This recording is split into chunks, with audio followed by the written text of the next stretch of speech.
Hello students, आज की video में हम चैप्टर नंबर 9 डिफरेंशियल इक्वेशन की मिसलेनियस एग्जांपल्स को डिटेल में डिस्कस करने वाले हैं। अब आज की वीडियो शुरू करने से पहले मुझे आपसे दो तीन बातें करनी है रिगार्डिंग मिसलेनियस एक्सरसाइज या मिसलेनियस एग्जांपल्स। देखो, कोई भी चैप्टर है, एनसीईआरटी में हर एक चैप्टर की मिसलेनियस एग्जांपल्स भी हैं, मिसलेनियस की एक्सरसाइजेस भी हैं। अब बच्चे जो होते हैं, जो स्टूडेंट्स हैं, वो मेनली मतलब अपने मन में ये पहले ही बात बिठा के रखते हैं कि ये जो एक्सरसाइज है ये मुश्किल है। और जब आपके मन में पहले ही बैठ जाएगा कि ये एक्सरसाइज मतलब टफ होती है, तो वो आपसे मतलब क्वेश्चन सॉल्व भी नहीं होते और बहुत से बच्चे इनको छोड़ भी देते हैं। बट मुझे आपसे बात करनी है कि ये जो एक्सरसाइजेज होती हैं, मिसलेनियस की एक्सरसाइज या एग्जाम्पल्स, ये एग्ज़ाम पॉइंट ऑफ व्यू से बहुत इंपॉर्टेंट होती हैं। इनमें से मैक्सिमम क्वेश्चंस पूछे जाते हैं आपको एग्जाम्स में। और दूसरी बात, ये जो एक्सरसाइजेज या एग्जाम्पल्स होती हैं, ये आपके लिए सबसे बेस्ट होती हैं, क्योंकि आप उस चैप्टर को कितना अच्छे से पढ़ के आए हो, यही एक्सरसाइज या एग्जाम्पल्स आपको बताती हैं, क्योंकि इसमें मिक्स क्वेश्चंस होते हैं। अब देखो, मिक्स क्वेश्चंस होने से क्या फ़ायदा है कि देखो, अब आपको ये पता हो, अब ये नहीं पता होगा कि कौन सी एक्सरसाइज में से क्वेश्चन है। जैसे हम अगर इसी चैप्टर की एग्जांपल लें, मान लो 9.6 में हमने लीनियर डिफरेंशियल इक्वेशन सीखी थी, 9.5 में हमने होमोजीनियस सीखी थी, जो आपको पता है, आपका माइंड सेटअप वैसे ही पहले बना होता है। बट यहाँ पर आपके सामने मिक्स क्वेश्चन होंगे, आपको नहीं पता कि वो होमोजीनियस का क्वेश्चन है या आपको नहीं पता कि वो लीनियर डिफरेंशियल इक्वेशन का क्वेश्चन है। आपको रैंडमली कहीं से भी क्वेश्चन आ सकता है। तो यही इन एक्सरसाइजेस की सबसे अच्छी बात है कि आप क्वेश्चंस को एग्जाम्स में कैसे सॉल्व करोगे। तो ये अगर आप एक्सरसाइजेस को कर लेते हो, तो इस तरह से आपकी प्रैक्टिस होगी कि आप एग्जाम्स में क्वेश्चन सॉल्व कर रहे हो। और जिन बच्चों ने देखो मेरे से पढ़ा है कोई भी चैप्टर, उनको पता है कि मैंने आपको, चाहे एक्सरसाइज की फर्स्ट एक्सरसाइज हो या ये मिसलेनियस एक्सरसाइज हो, मैंने आपको क्वेश्चन हमेशा उसी तरह से करवाया जिस तरह से हम उसको एग्जाम्स में सॉल्व करते हैं। आप एग्जाम्पल ले सकते हो 9.6 को, 9.5 को। मैंने आपको हमेशा यही बताया कि चाहे ये लीनियर डिफरेंशियल इक्वेशन वाली एक्सरसाइज है जो हमने अभी अभी लास्ट कंप्लीट की है, हम उसको उसमें सबसे पहले होमोजीनियस ही चेक करेंगे। वो सभी बातें जो हमने अभी सीखी हैं वो यहाँ पर हम इम्प्लीमेंट करेंगे। और अगर आपने उस तरह से मतलब अपनी प्रेपरेशन की है किसी भी एक्सरसाइज की या किसी भी चैप्टर की, तो आपको कोई भी चैप्टर की मिसलेनियस एक्सरसाइज या एग्जाम्पल्स टफ नहीं लग सकती। अब जिन बच्चों ने डिफरेंशियल इक्वेशन मेरे से पढ़ी है और जिनके बेसिक्स अच्छे से क्लियर हैं, उन्होंने एक एक वीडियो अच्छे से देखी है, प्रैक्टिस की है, तो बहुत अच्छी बात है। आपको जो मिसलेनियस एग्जांपल्स हैं वो भी बहुत इजी लगने वाली हैं। अब एक अच्छे मन से, एक पॉजिटिव मन से आज की वीडियो को शुरू करते हैं। इस चैप्टर की हमारी first miscellaneous example number 24। Verify that the function y is equal to c1 e की power ax into cos B X plus c2 e की power ax into sine B X, where c1 and c2 are arbitrary constants, is a solution of differential equation d square y upon dx square minus 2a dy by dx plus a square plus b square y is equal to 0। अब देखो students, यहाँ पर हमें एक function given है। आपको पता है डिफरेंशियल इक्वेशन में हमने दो पार्ट्स पढ़े थे, एक फंक्शन और एक डिफरेंशियल इक्वेशन। अब ये फंक्शन, इसका सोल्यूशन है, ये हम कैसे चेक करते हैं। देखो, कोई भी इक्वेशन, आपको याद होगा हमने एक्सरसाइज 9.2 में यही कुछ समझा था, ठीक है। अब मान लो मैं कोई इक्वेशन लिखूं, ठीक है। अब या ऐसा करो, इसको छोड़ दो, x square plus 4x plus 4, ठीक है। अब आप सभी को पता है कि अगर मैं x की वैल्यू -2 फिल करूं, तो -2 का स्क्वायर 4 इंटू -2 प्लस 4, ये 4 बन गया, ये -8 प्लस 4, ये कितना बन गया 0। 0 इज इक्वल टू 0, मतलब x इज इक्वल टू -2 इसका रूट है या इसका सोल्यूशन है। ऐसा ही हमने यहाँ पर किया है। अगर ये इसका डेरिवेटिव एक बार करूँ और इसका डेरिवेटिव दो बार करूँ, यहाँ पर फिल करूँ इस डिफरेंशियल इक्वेशन में, तो ये फंक्शन इसका सोल्यूशन बन जाएगा। अब आर्बिट्री कांस्टेंट्स के बारे में इनको पहले ही बताया था, ये कोई भी कांस्टेंट हो सकते हैं। अब इनकी वैल्यू की फिक्स नहीं है, कोई भी आर्बिट्री कांस्टेंट हो सकते हैं, तो इसलिए इनको आर्बिट्री कांस्टेंट्स बोलते हैं। इसके बारे में वैसे हम डिटेल में 9.2 में पढ़ चुके हैं। अगर आपको ईजी वे में ही समझना है तो आपको सीधा सीधा बता देता हूँ कि ये एक्सरसाइज 9.2 की एग्जाम्पल है। उसमें हमने काफ़ी ऐसे क्वेश्चंस किए हैं कि ये इसका सोल्यूशन है, चेक करना है, वेरीफाई करना है। और इन क्वेश्चंस को करवाते वक्त मैंने आपको बताया था कि अगर आपने डेरिवेटिव को अच्छे से किया है ना, तो ये जो एक्सरसाइज आपके लिए बहुत ईजी है, क्योंकि जो हायर ऑर्डर डेरिवेटिव है, डेरिवेटिव के अंदर जो हायर ऑर्डर डेरिवेटिव है उसके सभी क्वेश्चंस मैंने आपको इसी तरह से करवाए हैं कि जो भी वहाँ पर y की वैल्यू होती है, फंक्शन की वैल्यू होती है, उसका डेरिवेटिव करो, 2 बार डेरिवेटिव करो, वैल्यू को फिल करो। अगर वो left hand side equal to right hand side मतलब वो सोल्यूशन है, अदरवाइज वो सोल्यूशन नहीं है। वहाँ पर भी हमने ऐसा ही कुछ किया था, तो सेम यहाँ पर भी वैसा ही कुछ करने वाले हैं। डेरिवेटिव के बेसिक्स आपके क्लियर होने चाहिए, तो यहाँ पर थोड़ा सा हमें डेरिवेटिव्स में एक्स्ट्रा एफर्ट करने पड़ेंगे क्योंकि स्टेटमेंट काफ़ी बड़ी है। तो चलिए करते हैं। सबसे पहले अपने फंक्शन को लिखते हैं, let y is equal to c1 e की power ax cos bx plus c2 e की पावर ax साइन bx। ठीक है, अब आप सभी को पता है कि हमारी ये डिफरेंशियल इक्वेशन ये वाली है। ठीक है, इसमें सिंगल डेरिवेटिव है, डबल डेरिवेटिव है। तो सबसे पहले इसको डिफरेंशिएट करते हैं। Differentiate both sides with respect to x। तो मुझे डेरिवेटिव करना है y का, मुझे डेरिवेटिव करना है c1 e की पावर ax cos bx का, मुझे डेरिवेटिव करना है c2 e की पावर ax साइन bx का। देखो, ये थोड़ा सा मैं आपको पहले बता रहा हूँ कि इसमें काफ़ी एफर्ट्स लगेंगे। मैं आपको हर एक स्टेप अच्छे से एक्सप्लेन करूँगा। अगर आपको लगता है कि वो स्टेप आपको आता है तो आप स्किप भी कर सकते हो। ठीक है, तो देखो, अब आपको पता है कि y का derivative with respect to x dy by D X. अब c1 उन्होंने बोला कि एक आर्बिट्री कांस्टेंट है, इसको बाहर निकाल लो। तो मुझे जस्ट डेरिवेटिव करना है e की पावर ax cos bx का। अब c2 को बाहर निकाल लो, मुझे जस्ट डेरिवेटिव करना है e की पावर ax साइन bx का। देखो, अभी तक हम 9.456 में इंटीग्रेशन ही करते आए हैं। अब डेरिवेटिव से मतलब थोड़ा सा हमें रूबरू होना पड़ेगा। अब आपको बताया कि मुझे इसका डेरिवेटिव करना है। देखो, डेरिवेटिव में मैंने आपको एक रूल दिया था, कौन सा आपको याद है, जिन्होंने डेरिवेटिव में से पढ़ा है, पावर फंक्शन थीटा। इससे हम किसी भी डेरिवेटिव के क्वेश्चन को बड़ी ही ईजिली सॉल्व कर सकते हैं। अब यहाँ पर आपको बताया पावर नहीं है, पावर के बाद कौन है, फंक्शन। फंक्शन 2 हैं और मल्टीप्लाई मतलब यहाँ पर प्रोडक्ट रूल लगेगा, तो वो लगा देते हैं। First function as it is, मुझे डेरिवेटिव करना है कॉस bx का, plus second function as it is, मुझे डेरिवेटिव करना है फर्स्ट फंक्शन का।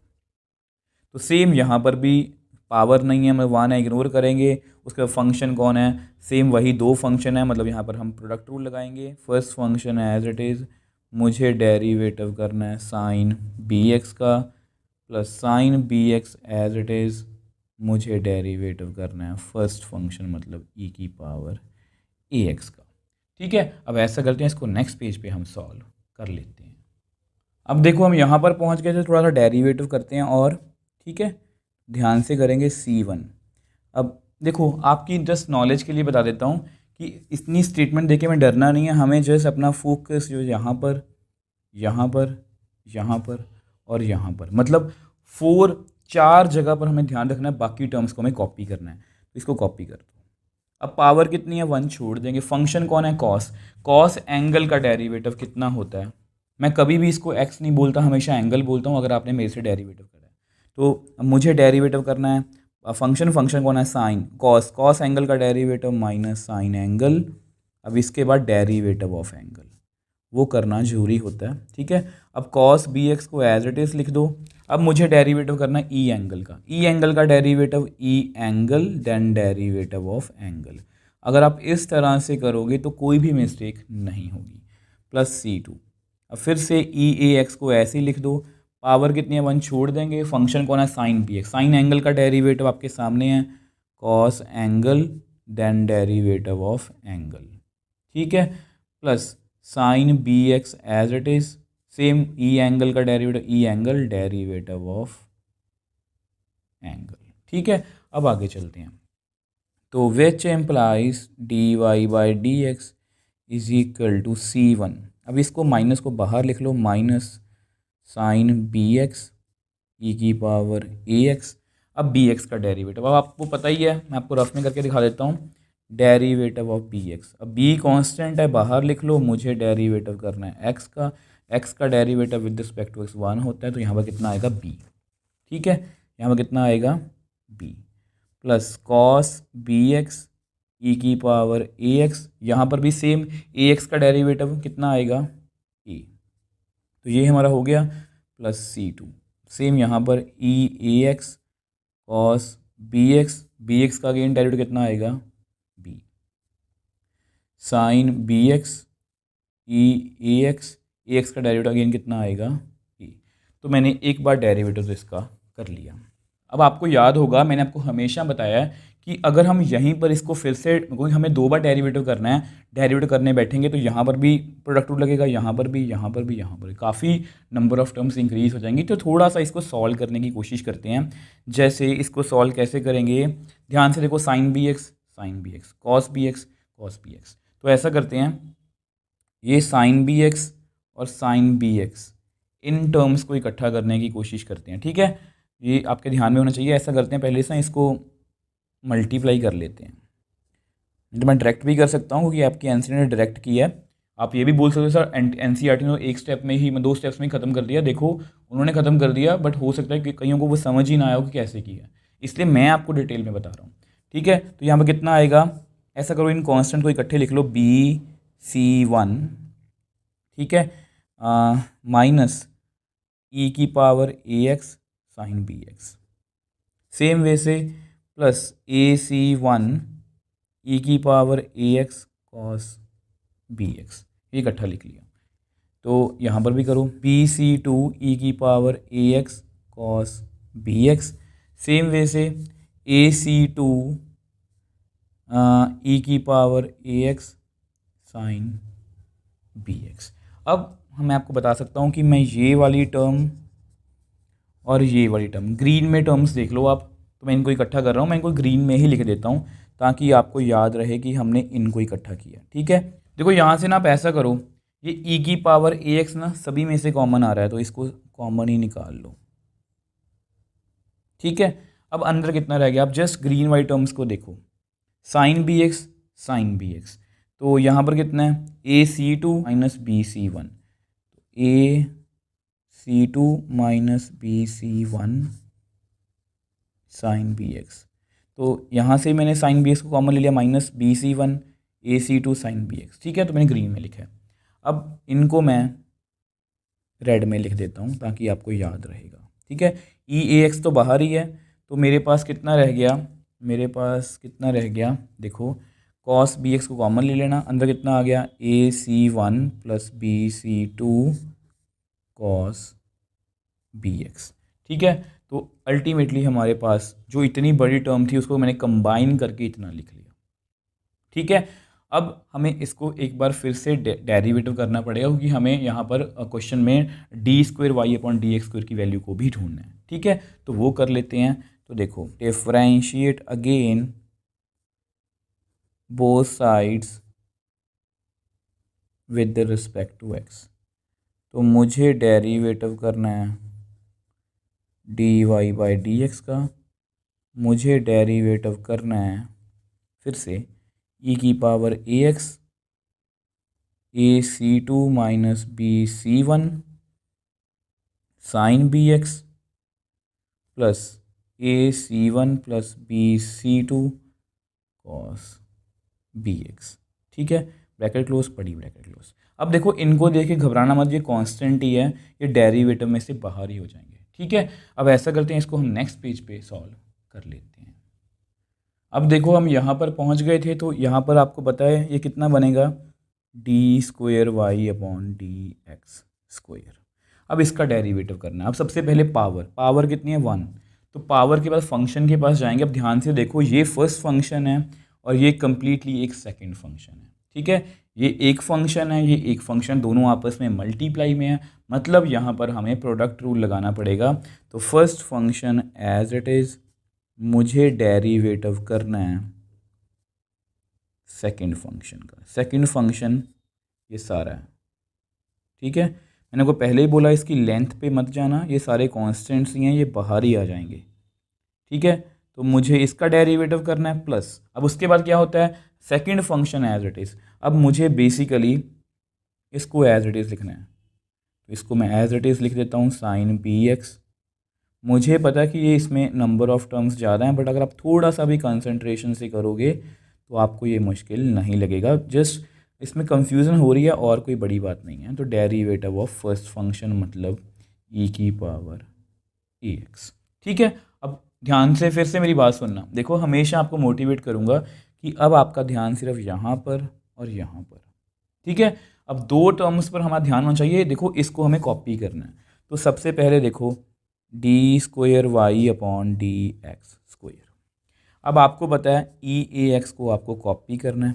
अब देखो, ये प्लस और माइनस में है, तो पहले मुझे इसका डेरिवेटिव करना है। देखो, डेरिवेटिव को अंदर ले जाता हूँ, तो मुझे डेरिवेटिव करना है। देखो ध्यान से, A C two B C one sine B x.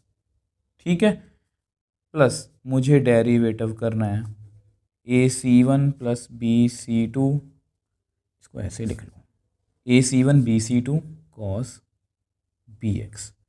ठीक है, अब देखो इस टर्म को हमें कॉपी करना है, उसको लिख देता हूँ वैसे ही, A C two minus B C one sine B X plus A C one B C two cos B X. तो चलो कॉपी कर दिया।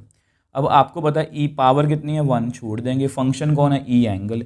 ई एंगल का derivative, E angle derivative of angle. ठीक है, फिर से करते हैं। तो D square Y upon D x square E की पावर ए एक्स।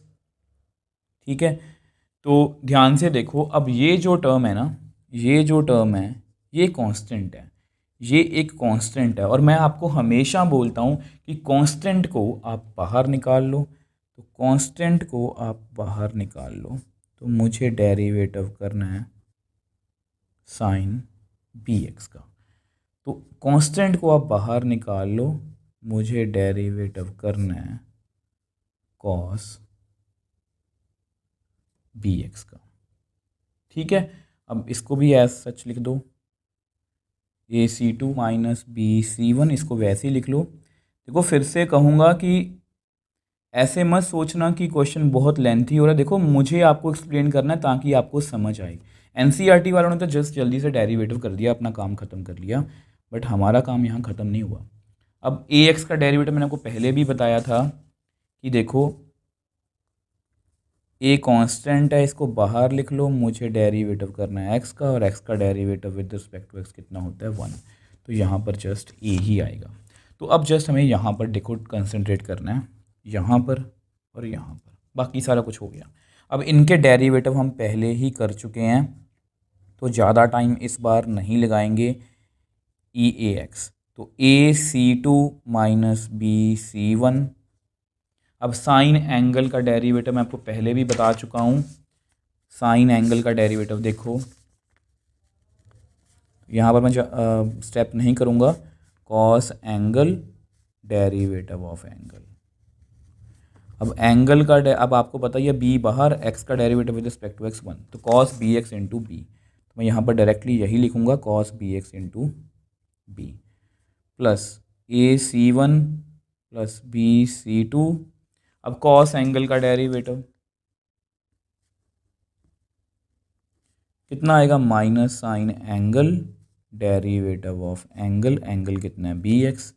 अब बी एक्स का डेरिवेटिव कितना होता है, बी। तो minus sine B x into B.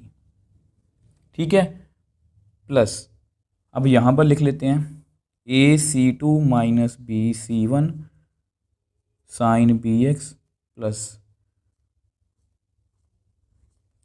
A C one plus B C two cos B X E A X into A.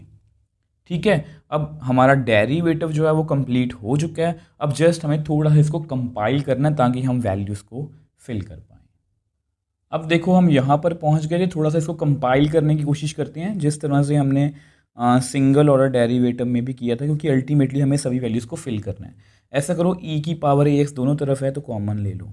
ठीक है, तो अंदर कितना आएगा, तो A C two minus B C one cos B x into B plus A C one plus B C two sine B x.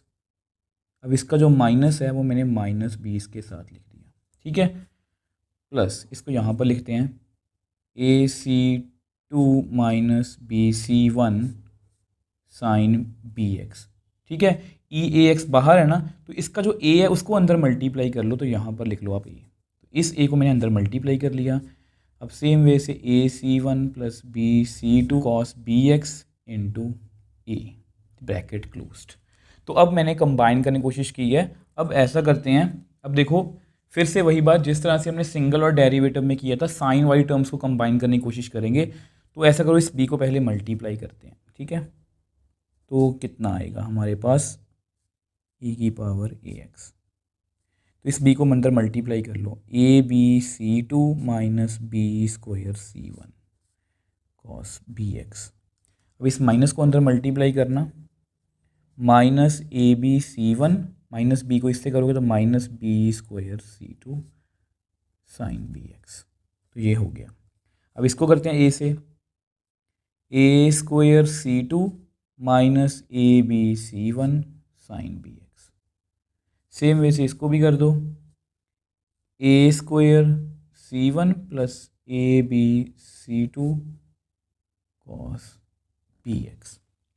ठीक है, अब मैं क्या करने वाला हूँ, अब ये जो साइन वाली टर्म्स है ना, बेसिकली पहले मैं इनको इकट्ठा करने वाला हूँ। तो करते हैं, तो देखो D square Y upon D x square E की पावर ax तो बाहर ही है। अब इन दोनों में से आप साइन BX को कॉमन ले लो, तो अंदर कितना आएगा, minus ABC1 minus B square C2 plus A square C2 minus ABC1। कुछ कट तो नहीं हो रहा। चलो आगे चलते हैं, थोड़ा सा हाईलाइट कर देता हूँ कि ये मैंने ग्रीन वाली टर्म्स को कंबाइन किया। ठीक है, आपको याद रहेगा। अब ये रेड वाली, ये वाली और ये वाली, अब इन दोनों में से भी ऐसा करते हैं, cos BX को कॉमन लेते हैं, तो अंदर कितना आएगा, ABC2 minus B square C1 plus A square C1 plus ABC2 bracket closed. ठीक है, तो यहाँ पर भी मैं थोड़ा सा आइडिया लगाने के लिए आपका मैं रेड से अंडरलाइन कर देता हूँ। थोड़ा सा लास्ट स्टेप है, थोड़ा सा कंपाइल कर देता हूँ। तो e की पावर ax साइन BX। अब देखो यहाँ पर कितना आएगा, A square C2 minus B square C2 minus 2ABC1। Same way से उसको भी ऐसे लिख दो, cos BX A square C1 minus B square C1 plus 2ABC2। तो इससे ज़्यादा मैं सॉल्व नहीं कर सकता। अब ये हमारी मतलब डेरिवेटिव, डबल और डेरिवेटिव की वैल्यू है। अब देखो, अब हमें क्या करना है, अब put values of single derivative, double derivative and y, जो y हमारा फंक्शन था, इन गिवन डिफरेंशियल इक्वेशन। अब ऐसा करते हैं, उसको हम नेक्स्ट पेज पे सॉल्व कर लेते हैं। अब देखो, आपको पता कि आपकी जो डिफरेंशियल इक्वेशन है वो ये थी। ठीक है, अब इसमें हमें सभी वैल्यूज़ को फिल करना है। अब उन वैल्यूज़ को हम लास्ट पेजेस पे कैलकुलेट कर चुके हैं, तो मैंने लिख के रखी हैं। ठीक है, अब ये आपकी डबल ऑर्डर डेरिवेटिव की वैल्यू है। पहले इसको फिल कर लेते हैं, e की power ax sine BX into A square C2 minus B square C2 minus 2ABC1 plus cos BX। ठीक है, अब A square C1 minus B square C1 plus 2ABC2। बहुत ध्यान से करना है, कोई मिस्टेक नहीं होनी चाहिए हमसे, ब्रैकेट क्लोज। अब माइनस, चलो यहाँ पर माइनस 2A। अब सिंगल ऑर्डर डेरिवेटिव की वैल्यू ये है, e की पावर ax, तो मैं ये लिखने वाला हूँ। ठीक है, e की पावर ax अंदर ब्रैकेट में क्या है, AC2 minus BC1 sine BX plus AC1 plus BC2 cos BX bracket closed, ये वाली। ठीक है, बड़ी ब्रैकेट क्लोज, क्योंकि ये यहाँ पर -2a है। Plus a square plus B square. अब y की वैल्यू भी आपके सामने है, y की वैल्यू है c1 e की power ax cos bx plus c2 e की power ax sin bx bracket closed is equal to 0।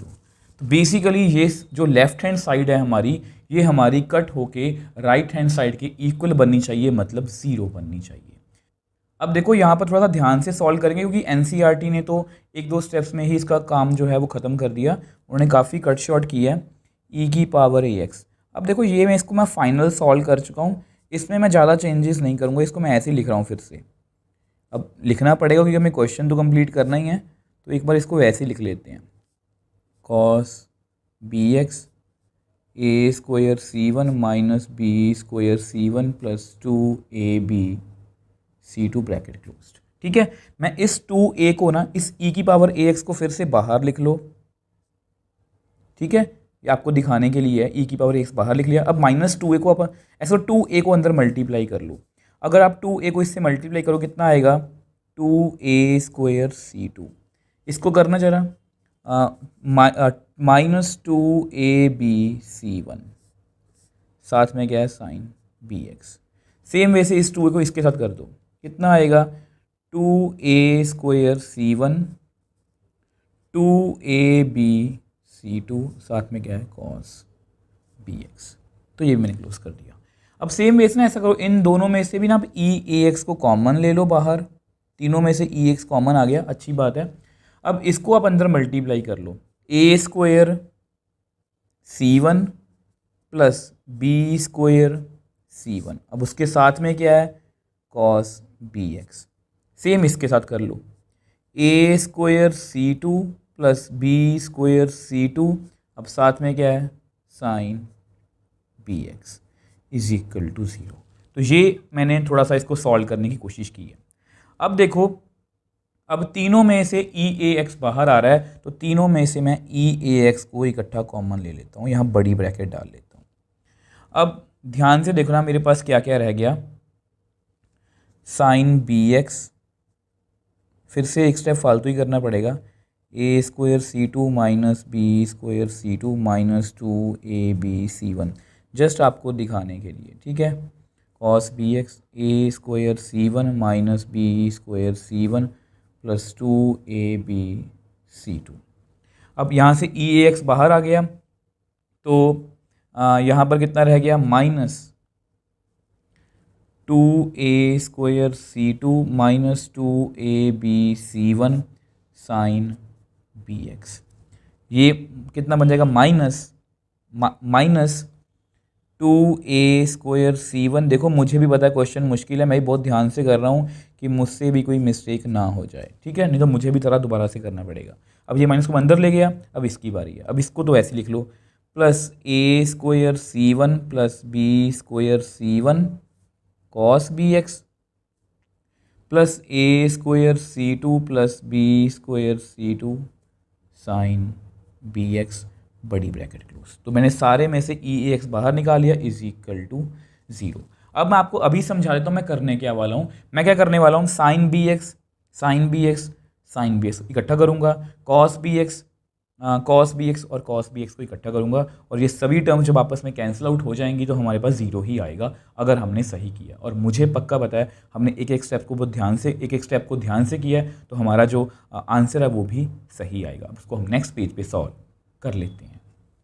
अब देखो, अब मैं क्या करने वाला हूँ, अब मैं साइन बी एक्स, जैसे मैंने बताया था, मैं इसको अंडरलाइन कर देता हूँ, साइन बी एक्स वाली टर्म्स और साइन बी एक्स वाली टर्म्स को इकट्ठा करने वाला हूँ। तो करते हैं, अब जस्ट हमारी लास्ट स्टेप्स ही हैं। ठीक है, तो इसको ना मैं ग्रीन में ही लिख देता हूँ, आपको याद रहेगा। तो साइन बी एक्स को ना आप कॉमन ले लो, तो अंदर कितना आएगा, a square C2 minus B square C2 minus 2ab C1। ठीक है, इसको कॉमन ले लिया। अब यहाँ से ध्यान से देखो, अगर साइन बी एक्स कॉमन लोगे तो अंदर कितना आएगा, minus 2a square C2 minus plus 2ab C1 plus a square c two plus B square c two. तो यहाँ से मैंने sine B x y terms को कॉमन ले लिया। अब सेम वे से cos B x cos B x cos B x, ठीक है। तो मैं सेम वे से cos B x y terms को इकट्ठा लिखने वाला हूँ। तो यहाँ पर देखते हैं कितना रह गया, a square C one minus B square C one plus two a b C two minus two a square C one minus two a b C two plus a square C one plus B square C one. तो bracket closed. तो ये मैंने आपको दिखाने के लिए इस तरह से लिख दिया, ठीक है। अब देखो e की पावर ए एक्स साइन बी एक्स। अब कुछ टर्म्स आपस में कैंसिल आउट होंगी, जैसे जो सीधी directly b square c two plus B square c two, a square c two, चलो minus two a b C one plus two a b C one. Same way से minus B square C one plus B square C one, two a b C two minus two a b C two. अब देखो आपके पास कितना बच गया, a square c two plus a square c two कितना रह गया, two a square c two, यहाँ पर minus two a square c two पहले से है, plus cos B x same यहाँ पर है, a square C one two a square C one minus two a square C one पहले से है इज इक्वल टू ज़ीरो। अब ये टर्म्स भी आपस में कैंसिल आउट, ठीक है। तो मेरे पास कितना बच गया, विच एम्प्लाइज ई की power A x sine B x into zero cos B x into zero is equal to zero. Zero in something zero, zero in something zero, तो zero in something zero is equal to zero. तो मतलब left hand side equal to right hand side. तो अगर वो values fill करके हमारी देखो जो हमारी वैल्यूज़ थी y की d Y by D x की और d square Y upon D x square की वैल्यूज़ फिल करके left hand side equal to right hand side आ रही है, therefore the given function is a solution of given differential equation। तो ये इसका सल्यूशन है। अब देखो स्टूडेंट्स, मुझे खुद भी पता है कि इस क्वेश्चन को करने में हमें काफ़ी टाइम लग गया, बट मैं भी क्या करूं, क्वेश्चन टफ था, मैं उसको कट शॉर्ट करके नहीं करवा सकता क्योंकि कुछ बच्चों को वो समझ में नहीं आएगा। अगर समझना ही होता, देखो एग्जाम्पल आपकी एनसीईआरटी में आपको भी पता है कि एग्जाम्पल्स जो होती हैं वो सॉल्व होती हैं, तो आप वहाँ से भी कर सकते हो, बट एक्चुअल में एनसीईआरटी में काफ़ी जो स्टेप्स होते हैं वो कट शॉर्ट होते हैं। उनमें से जो कुछ चीज़ें ऐसी मिसिंग होती हैं जो बच्चों को समझ में नहीं आती, मैंने आपको यहाँ पर वही समझाने की कोशिश की है। अब ऐसा करते हैं एक बार जल्दी से क्वेश्चन को रिकॉल कर लेते हैं। अब देखो बेसिकली हमारा ये क्वेश्चन था, ये हमारा फंक्शन था और ये हमारी डिफरेंशियल इक्वेशन, और हमें चेक करना था कि ये इसका सोल्यूशन है या नहीं। तो मैंने क्या कि फंक्शन को लिखा और डेरिवेटिव किया। अब आपको पता है यहाँ पर प्रोडक्ट रूल लगेगा, मैंने वो लगा दिया। आपको पता first function as it is, second का derivative second as it is, first का डेरिवेटिव। जब डेरिवेटिव हमारा हो गया तो हम यहाँ पर पहुँच गए, बट हमें ना, क्योंकि हमें देखो हमें इस आंसर को यहाँ पर हम छोड़ नहीं सकते क्योंकि अल्टीमेटली मुझे सभी वैल्यूज़ को फिल करना है। तो मैंने थोड़ा सा कंपाइल करने की कोशिश की, कंपाइल करके मेरे पास इतना आ गया। अब मुझे इसको फिर से डिफरेंशिएट करना था, तो मैंने differentiate again with respect to x. अब यहाँ पर मैंने फिर से इसको डेरिवेटिव किया, ये फर्स्ट फंक्शन है, ये सेकंड फंक्शन है, तो प्रोडक्ट रूल लगा दिया। अब इन टर्म से मुझे डरने की जरूरत नहीं होगी, ये कांस्टेंट है, ये बाहर ही निकल गई थी और अल्टीमेटली सभी को मैंने डिफरेंशिएट कर लिया। देखो डेरिवेटिव तो मैंने कर लिया था यहाँ पर, बट इसको भी मुझे कंपाइल करना था क्योंकि काफ़ी बड़ी मतलब कि स्टेटमेंट, काफ़ी ज़्यादा नंबर ऑफ टर्म्स थी यहाँ पर। तो मैंने यहाँ पर भी साइन बी एक्स और cos B x y terms को इकट्ठा करने की कोशिश की और मेरे पास इतना आ गया। अब उसके बाद हम डबल डेरिवेटिव कर चुके थे, अब सभी वैल्यूज़ को हमें डिफरेंशियल इक्वेशन में फिल ही करना था। अब सभी वैल्यूज़ को मैंने एक एक करके यहाँ पर फिल किया। यहाँ पर डबल डेरिवेटिव की वैल्यू, सिंगल की डेरिवेटिव की वैल्यू, वाई की वैल्यू, और फिर माइनर एडजस्टमेंट्स की, थोड़ा सा क्वेश्चन को कंपाइल करने की कोशिश की, सभी साइन बी एक्स और cos B x y terms को इकट्ठा करने की कोशिश की, और वो सभी अल्टीमेटली कट ही होगी और अल्टीमेटली हमारे पास हमारा आंसर आ गया। अब देखो स्टूडेंट्स, मुझे पता है ये क्वेश्चन काफ़ी टफ था, काफ़ी लेंथी क्वेश्चन था, बट मैंने अपनी तरफ से पूरी कोशिश की है कि मैं इसको आपको ईजी से ईजी वे में समझा पाऊँ।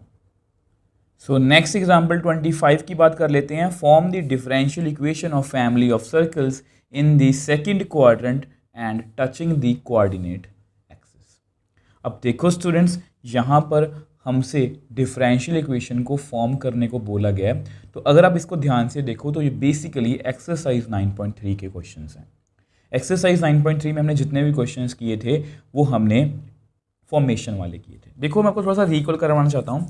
देखो एक हमारे पास फंक्शन होता है, मान लो ये फंक्शन है, और एक हमारे पास डिफरेंशियल इक्वेशन, ठीक है। तो अभी अभी हमने फर्स्ट एग्जाम्पल में क्या किया कि फंक्शन गिवन था, डिफरेंशियल इक्वेशन गिवन थी, हमने जस्ट चेक किया कि वो इसका सोल्यूशन है या नहीं। तो अगर हम फंक्शन हमें गिवन हो और हमें डिफरेंशियल इक्वेशन बनानी हो, फॉर्म करनी हो, तो हम क्या करते हैं, डेरिवेटिव की हेल्प लेते हैं। और अगर हमें डिफरेंशियल इक्वेशन गिवन हो और हमें फंक्शन बनाना हो तो हमें इंटीग्रेशन की हेल्प लेते हैं, क्योंकि डेरिवेटिव और इंटीग्रेशन क्या होते हैं, रिवर्स प्रोसेस। ये मैंने आपको सबसे पहले मतलब ऑलमोस्ट हर एक जो एक्सरसाइज है उसकी स्टार्टिंग में ये आपको बताया था कि डिफरेंशियल इक्वेशन में हम इस तरह से डील करते हैं।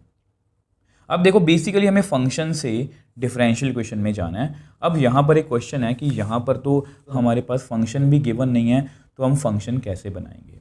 अब इसके लिए आपको याद होगा मैंने आपको थोड़ा सा कर्व्स के बारे में बताया था, सर्कल, एलिप्स, पैराबोला और स्ट्रेट लाइन।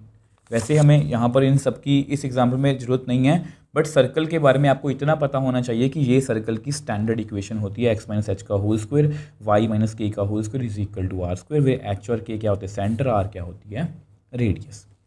चलो अब इसके बाद हमें फॉर्मेशन करनी है। देखो फॉर्मेशन करनी है family of circles in the second quadrant. अब आप सभी को पता है कि ये फर्स्ट क्वाड्रेंट होता है, ये सेकेंड, ये थर्ड, ये फोर्थ। तो इस क्वाड्रेंट में हमारा सर्कल है और वो कहाँ पर है, टचिंग दी कोऑर्डिनेट एक्सिस। अब आपको पता है ये वाई एक्सिस है, ये एक्स एक्सिस है, ठीक है। ये बेसिकली इनको हम क्या बोलते हैं, कोऑर्डिनेट एक्सिस। तो हमारा जो सर्कल है वो बेसिकली इनको टच कर रहा है, ऐसा हमारा सर्कल है जो इनको टच कर रहा है, तो ऐसा सर्कल होगा हमारा, ठीक है। अब देखो ये आपका सेंटर है। अब आप सभी को पता है कि ये जो होता है, मतलब मान लो ये सर्कल है, ये रेडियस है, ये रेडियस है, ये रेडियस है, ये रेडियस है, ये रेडियस है, ठीक है। अब इसको ये पॉइंट पर यहाँ पे टच कर रहा है, तो ये जो डिस्टेंस होगा, मान लो अगर ये डिस्टेंस a है, ठीक है। अब ये रेडियस, ये डिस्टेंस भी a होना चाहिए, दैट मीन्स ये जो पॉइंट है ये भी क्या होना चाहिए, a,0, और ये भी कितना होना चाहिए, 0,a। ये आपको इतनी बात क्लियर होनी चाहिए कि अगर ये टच कर रहा है तो जितना दूर ये यहाँ पर है उतना ही दूर ये यहाँ पर होगा। मतलब ये जो है, ये रेडियस जो है इसकी वो क्या रहेगी, हमेशा एक कांस्टेंट ही रहेगी। मतलब कांस्टेंट मतलब ये भी a होगा, ये भी a होगा। अब इसको कोई भी कांस्टेंट मान सकते हो। अगर आप ये बड़ा सर्कल बनाना चाहते हो तो बड़ा सर्कल बना लो। ये मान लो कि ये जो मतलब कि रेडियस की b है, यहाँ पर भी रेडियस की b है, ठीक है। तो ऐसा सर्कल थोड़ा और बड़ा कर लेते हैं। अब मान लो ये c है, ये c है। तो ऐसे फैमिली ऑफ सर्कल्स की हमें डिफरेंशियल इक्वेशन फॉर्म करनी है। आई होप आपको इतना तो समझ आया होगा, ठीक है। तो ऐसा करते हैं, यहाँ पर मैं पहले आपको रफ डायग्राम बना के दिखा देता हूँ आपके नोट्स के लिए, फिर उसके बारे में मैं आपको जो भी इंफॉर्मेशन होगी वो बता दूंगा। अब देखो आपका जो सर्कल है वो एग्जैक्टली दिखने में ऐसा होगा, जो कोऑर्डिनेट एक्सिस को टच कर रहा है सेकंड क्वाड्रेंट में, ठीक है। अब देखो, अब आपको सभी को पता है कि यहाँ पर जो भी पॉइंट होगा वो कैसा होगा, वाई एक्सिस पर 0,a, ठीक। अब आपको ये भी पता होगा कि ये जो पॉइंट होगा वो कैसा होगा, ये एक्स एक्सिस पर है -a,0, ठीक है। -a,0 आपको पता है एक्स यहाँ पर नेगेटिव होता है और वाई यहाँ पर पॉजिटिव होता है। अब सेम वे से अगर इसके आप कोऑर्डिनेट्स देखोगे इस पॉइंट के, तो यहाँ पर एक्स इसका -a है और वाई इसका a है। तो किसी भी पॉइंट के हम कोऑर्डिनेट्स इस तरह से लिखते हैं, तो मतलब हमारा जो सेंटर है वो कितना आ गया, -a,a। अब रेडियस कितनी है, a। अब कुछ बच्चे सोच सकते हैं कि सर यहाँ पर तो मान लिया कि ये y के ऊपर जा रहा है, मतलब ये a है। अब ये -a है, तो यहाँ पर आपने a कैसे, मतलब ये जो डिस्टेंस है ना, ये माइनस, मतलब देखो यहाँ 0 है, यहाँ पर x a है, मतलब यहाँ -a है। तो ये इधर आया तो कुछ बच्चे सोचते हैं कि यहाँ पर माइनस ए आएगा, यहाँ पर ए आएगा। ऐसा बिल्कुल भी नहीं है। रेडियस जो होती है वो एक पॉजिटिव क्वांटिटी है। ये डिस्टेंस हमें बता रहा है, ये डिस्टेंस हमें बता रहा है कि कितना आया ए, ये डिस्टेंस हमें बता रहा है कितना आया ए। वो नेगेटिव और पॉजिटिव जस्ट हमें डायरेक्शंस बता रहे हैं। तो यहाँ पर हमें सेंटर हमारा पता लग गया। तो यहाँ पर मैं लिख देता हूँ since given circle touches coordinate axis in second quadrant, therefore its center is minus a comma a and radius is equal to a। तो यहाँ से हमें सर्कल के बारे में जो जरूरी इंफॉर्मेशन हमें चाहिए थी वो मिल गई। अब आपको बताया नाउ इक्वेशन ऑफ सर्कल। आप सभी को पता है कि इक्वेशन ऑफ सर्कल जो होती है वो x माइनस एच का होल स्क्वायर, तो कितनी आएगी x माइनस ए का whole square plus y minus k का होल स्क्वायर मतलब ए का whole square is equal to r square मतलब ए का स्क्वायर। ठीक है। अब ये जो है ये हमारा क्या है, फंक्शन। अब यहाँ से हमें बेसिकली डिफरेंशियल इक्वेशन की फॉर्मेशन करनी है। अब आप सभी को पता है कि डिफरेंशियल इक्वेशन की फॉर्मेशन के लिए मैंने आपको कुछ रूल्स बताए थे। Number of arbitrary constants is equal to number of times we will differentiate given function, try to remove any arbitrary constant from differential equation. तो बेसिकली हम फॉर्मेशन के लिए ये 2 स्टेप्स फॉलो करते हैं कि जितने भी नंबर ऑफ आर्बिट्री कांस्टेंट्स होते हैं उतनी ही बार हम उसको डेरिवेटिव करते हैं। ठीक है। तो पहले थोड़ा सा इसको सॉल्व करते हैं। Minus minus plus x plus a का whole square plus y minus a का whole square is equal to a square. थोड़ी सी हमारी नंबर ऑफ टर्म्स कम हो सकती हैं। ठीक है। A square plus B square plus 2ab, a square plus B square minus 2ab, ये मैंने आइडेंटिटी लगाई है। ठीक है। अब ऐसा करो, यहाँ पर ये देखो ये वाला ए स्क्वायर और ये वाला ए स्क्वायर तो कैंसिल आउट हो गए। ठीक है। तो हमारे पास कितना बच गया बेसिकली, एक्स स्क्वायर थोड़ा ढंग से लिखते हैं, y square plus 2ax minus 2ay plus a square is equal to 0। अब ये जो है ये हमारा क्या है, मतलब ये हमारा फंक्शन है। ठीक है। अब यहाँ से हमें डिफरेंशियल इक्वेशन को फॉर्म करना है। तो सबसे पहले हम क्या लिखेंगे, नंबर ऑफ आर्बिट्री कांस्टेंट्स। अब वो कितने हैं, अब कुछ बच्चे बोलेंगे 1, कुछ बच्चे बोलेंगे 2, कुछ बच्चे बोलेंगे 3। देखो इसमें आर्बिट्री कांस्टेंट कौन है, ए। अब यहाँ पर उसका स्क्वायर हो रखा है, यहाँ पर उसको 2 से मल्टीप्लाई किया गया है, यहाँ पर उसको 2 से मल्टीप्लाई किया गया है। तो basically number of arbitrary constant हमारे कितने हैं यहाँ पर 1। अगर यहाँ पर बी होता तो हम बोलते 2, अगर यहाँ पर ए बी और सी होता तो हम बोलते 3। यहाँ पर सिर्फ ए है, ए स्क्वायर कोई डिफरेंट चीज़ नहीं है। ए और ए स्क्वायर मतलब ये सभी क्या है, एक ही कांस्टेंट है। उसकी मतलब उसका स्क्वायर किया गया है या उसको 2 से मल्टीप्लाई किया गया है। तो नंबर ऑफ आर्बिट्री कांस्टेंट कितने हैं, 1। तो हमारा रूल क्या कहता है, फर्स्ट रूल क्या कहता है कि जितने आर्बिट्री कांस्टेंट है उसको हम उतनी ही बार डिफरेंशिएट करेंगे। तो हमें पता लग गया कि हमारी जो डिफरेंशियल इक्वेशन है वो ये वाली है। ठीक है। तो इसमें आर्बिट्री कांस्टेंट कितने हैं, 1। तो हम क्या करेंगे, इसको एक ही बार डेरिवेटिव करेंगे। तो differentiate both sides with respect to x. तो मुझे डेरिवेटिव करना है, देखो एक्स स्क्वायर का, फिर मुझे डेरिवेटिव करना है वाई स्क्वायर का, फिर मुझे डेरिवेटिव करना है 2ax का, फिर मुझे डेरिवेटिव करना है 2ay का, फिर मुझे डेरिवेटिव करना है ए स्क्वायर का, फिर मुझे डेरिवेटिव करना है 0 का। अब ऐसा करते हैं, इसको नेक्स्ट पेज पे हम सॉल्व कर लेते हैं। अब आप सभी को पता है हम इसको डेरिवेटिव करना हमें आता है। इसका डेरिवेटिव कितना आएगा, देखो पावर पहले आगे आएगी देन डेरिवेटिव ऑफ फंक्शन। अब मुझे भी पता है मैं यहाँ पर लिख सकता था 2x, मैंने जानबूझ के लिखा है, उसके पीछे रीज़न है ताकि आप यहाँ पर मत भूलो। तो इसको भी सेम पावर आगे आएगी, पावर कम होगी then derivative of function. Function कौन है, y। अब 2a तो बाहर है, कांस्टेंट है, तो उसको मुझे बाहर निकालना है, डेरिवेटिव करना है x का। 2a तो बाहर है, तो मुझे डेरिवेटिव करना है सिर्फ y का। अब ए स्क्वायर एक कांस्टेंट है, कांस्टेंट का डेरिवेटिव कितना होता है? 0, 0 का डेरिवेटिव भी 0 ही आएगा। ठीक है, तो 2x, x का derivative with respect to x 1, जैसा कि मैंने आपको बोला था। अब इसलिए करवाया ताकि आप यहाँ पर dy/dx लिखना मत भूलो। ठीक है, 2a, अब x का derivative with respect to x 1 minus 2a, y का derivative with respect to x dy/dx is equal to 0। ठीक है, तो अब हमें क्या करना है? अब थोड़ा सा कम देखो, अब इसको हमें, आपको पता है इसमें नंबर ऑफ आर्बिट्री कांस्टेंट कितने 1 ही थे, तो हमें इसको एक ही बार डेरिवेटिव करना पड़ेगा।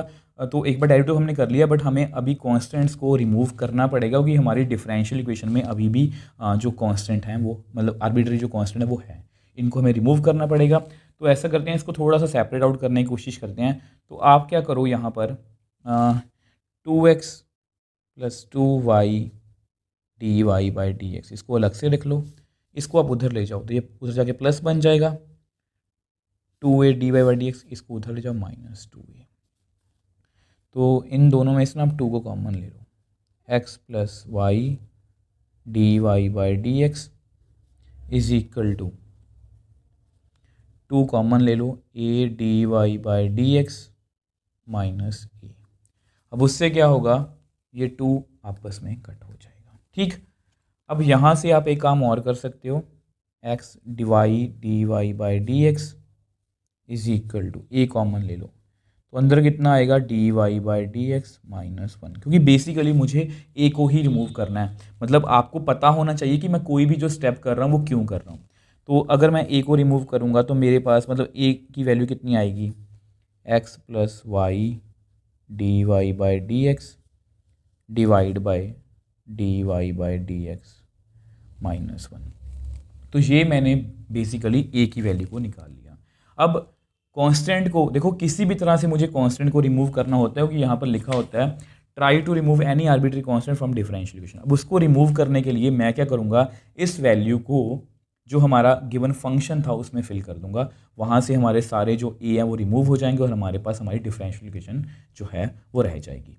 अब देखो, अब क्योंकि यहाँ पर देखो नंबर ऑफ टर्म्स मुझे पता है कि काफ़ी इंक्रीज़ होने वाली हैं, तो यहाँ पर ना मैं क्या करने वाला हूँ, a को ना मैं ऐसे लिखने वाला हूँ x + y डैश -1, ताकि आपको कंफ्यूजन ना हो, क्योंकि नहीं तो नंबर ऑफ टर्म्स मतलब काफ़ी आपको अजीब लग सकती हैं। मैं यहाँ पर लिख देता हूँ where dy/dx is equal to y dash. ठीक है, वैसे भी हम y डैश को क्या बोलते हैं, सिंगल और डेरिवेटिव बोलते हैं, तो मैंने बहुत सही लिखा है। अब मैं क्या करने वाला हूँ, अब पुट इन 1, जो हमारा फंक्शन था ना जो स्टार्टिंग में था, उसको नंबर 1 मैं बाद में जाके दे दूंगा। अब उसमें हमें सब वैल्यूज़ को फिल करना है। अब देखो, ये हमारी a की वैल्यू थी और ये हमारी गिवन मतलब जो फंक्शन था हमारा ये वाला। ठीक है, तो हम वैल्यूज़ को फिल करते हैं। x + a की वैल्यू कितनी है, x + y dash upon y dash -1 इसका whole square plus y minus x + y dash upon y dash -1, इसको मैं ब्रैकेट में लिख देता हूँ, कुछ बच्चे माइनस से नहीं तो गड़बड़ करते हैं, whole square is equal to x + y dash upon y dash -1 का होल स्क्वायर। अब देखा जाए तो हमारा जो कांस्टेंट है वो रिमूव हो गया है और ये हमारी रिक्वायर्ड डिफरेंशियल इक्वेशन है। बट अगर आपको आंसर को एनसीईआरटी से एग्जैक्टली मैच करना है ताकि हमें प्रूव दैट में दिक्कत ना आए, तो थोड़ा सा इसको सॉल्व करते हैं। अब ऐसा करो, आप ना इसका एलसीएम ले लो, तो क्रॉस मल्टीप्लाई अगर करोगे तो कितना आएगा, x y डैश -x, इसको मैंने क्रॉस मल्टीप्लाई कर दिया, plus x + y dash whole divide by y dash -1 इसका होल स्क्वायर। ठीक है, ध्यान से कैलकुलेशन करना। अब सेम वे से इसको भी कर दो, y को इससे मल्टीप्लाई करोगे y डैश -y, अब इस माइनस को आप अंदर ले जाओ, -x -y dash whole divide by y dash -1 का होल स्क्वायर। ठीक है, अब इसको अभी कुछ करना मत, मुझे नहीं पता कि इसको हम कैसे सॉल्व करेंगे, तो हमेशा स्मार्ट वे से सॉल्व किया करो ताकि हमें कैलकुलेशन कम से कम करनी पड़े। अब ध्यान से देखो, यहाँ पर ना ये कैंसिल आउट, y डैश आपस में कैंसिल आउट, तो हमारे पास कितना रह गया यहाँ पर, ध्यान से देखो, x y dash plus y y dash इसका स्क्वायर, वाई डैश माइनस 1 का स्क्वायर। ये मैं जानबूझ के लिखा है, ठीक है। अब इसको भी लिख लो माइनस, तो इसमें से माइनस को कॉमन ले लो, x plus y minus x minus y, मैंने बिल्कुल सही लिखा है, इसका whole square, y dash minus 1 का whole square is equal to, यहाँ पर भी इसको सेपरेट आउट कर दो क्योंकि मुझे अपना आंसर जो है वो दिख रहा है एनसीईआरटी में, और आपको भी दिखेगा आपके एग्ज़ाम में अगर आपको लिखा होगा कि इतना ही आंसर हमें प्रूव करना है। तो यहाँ से आप ऐसा करो, वाई डैश को कॉमन ले लो, अंदर कितना आएगा, एक्स प्लस वाई उसका होल स्क्वायर प्लस, अब माइनस का स्क्वायर कितना होता है, प्लस ही होता है, तो उसको लिखने की ज़रूरत ही नहीं है, एक्स प्लस वाई का होल स्क्वायर। अब इन दोनों का जो एलसीएम है वो भी सेम ही आएगा, तो मैंने वो लिख लिया। अब वो क्यों लिखा है, क्योंकि एनसीईआरटी ने कि जो आंसर में ये वाली टर्म नहीं है, तो मतलब इसको मैं कैंसिल आउट कर देता हूँ, तो मैंने इसको कैंसिल आउट कर दिया, ठीक है। अब एनसीईआरटी ने इसके बाद क्या किया है, तो ध्यान से देखो, इसको थोड़ा सेपरेट आउट करके लिखने की कोशिश करता हूँ मैं, वाई डैश का स्क्वायर एक्स प्लस वाई का स्क्वायर। देखो आपको पता है कि अगर मेरे पास ऐसे टर्म हो ए बी का होल स्क्वायर, तो मैं लिख सकता हूँ ए स्क्वायर बी स्क्वायर, ठीक है, मल्टीप्लाई में, तो मैंने वैसे लिख लिया, प्लस एक्स प्लस वाई का whole square is equal to x plus y y dash का होल स्क्वायर, ठीक है। अब इन दोनों में से मैं x प्लस वाई का होल स्क्वायर, देखो फिर से मैं अपनी बात रिपीट कर रहा हूँ, मैं सिर्फ एनसीईआरटी के आंसर को देख के ही सारी कैलकुलेशन कर रहा हूँ, आपके सामने भी आपका आंसर होगा अगर प्रूफ दैट वाला क्वेश्चन होगा।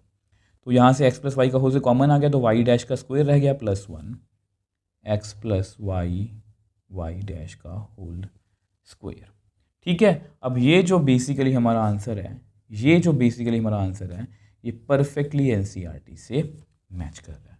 अब देखो स्टूडेंट्स, इस क्वेश्चन में क्या था, बेसिकली इस क्वेश्चन में हमें ये बोला गया कि एक सेकंड क्वाड्रेंट में जितने भी सर्कल हैं जो कोऑर्डिनेट एक्सिस को टच कर रहे हैं, तो उनकी हमें डिफरेंशियल इक्वेशन फॉर्म करनी है, और आपको पता है कि ये वो सर्कल है, ये वो सर्कल है, ये वो सर्कल है।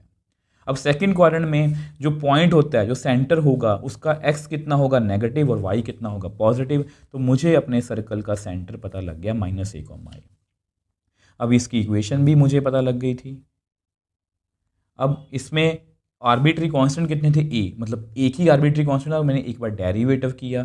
अब उसके बाद मैंने क्या किया, हमेशा क्या करते हैं हम, उस आर्बिट्री कांस्टेंट को रिमूव करने की कोशिश करते हैं, तो मैंने क्या किया, उसमें से ए की वैल्यू निकाल ली क्योंकि एक बार डेरिवेटिव में कर चुका था। अब उस डेरिवेटिव को मैंने गिवन इक्वेशन में फिल किया, माइनर एडजस्टमेंट्स की, और हमारे पास हमारा आंसर आ गया।